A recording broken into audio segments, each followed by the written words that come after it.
இது ஒரு movie review இல்ல, ஒரு அனுபவத்தை பகிர்றதுக்கான முயற்சி தான். பைசன் திரைப்படம் பத்தி சமூக ஊடகங்கள்ல வர்ற நிறைய விமர்சனங்களை வாசிச்சுட்டே வர்றோம்.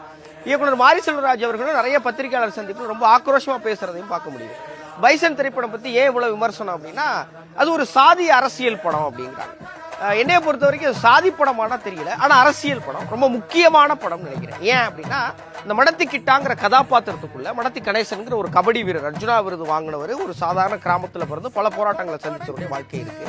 கிட்டான் அப்படிங்கிற மாரி செல்வராஜ் அவர்களுடைய படப்பிடிப்பு குழுவில் இருக்கிற ஒரு பையனுடைய வாழ்க்கை இருக்கு, மாரி செல்வராஜுடைய வாழ்க்கை இருக்கு. அது மட்டும் கிடையாது, இன்னைக்கு தமிழ்நாட்டில் வாழுகிற ஒவ்வொரு இளைஞனுடைய வாழ்க்கையும் அது இருக்கு.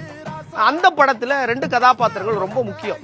ஒன்னு கந்தசாமி, இன்னொன்னு பாண்டியராஜா. இந்த பாண்டியராஜாவும் கந்தசாமியும் பாருங்களேன், அவர்கள் நல்லவர்களா கெட்டவர்களா? இதுல வந்து உயர் சாதியா பார்க்கப்படுற கந்தசாமி நல்லவரா? அவர் தான் இந்த பையன் கிட்டானுக்கு உதவி செய்யறாரு. பாண்டியராஜா நல்லவரா கெட்டவரா? அவரும் கொலை செஞ்சிருக்காரு, கொலை செய்யப்படுறாரு, அவரும் கொலை செய்யப்படுறாரு.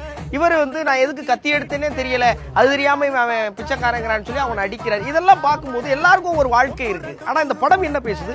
ஓ வாழ்க்கையை பாரு. இப்ப கிட்டானுக்கு ஒரு சாதிய அரசியல் எங்கெங்கயோ அவனை போட்டு அடக்குது. இதே போலதான் ஒவ்வொருத்தனுக்கும், அது சாதியா இருக்கலாம், மதமா இருக்கலாம், பொருளாதாரமா இருக்கலாம், பாலினமா இருக்கலாம், நிறமா இருக்கலாம், என்னவா வேணா இருக்கலாம்.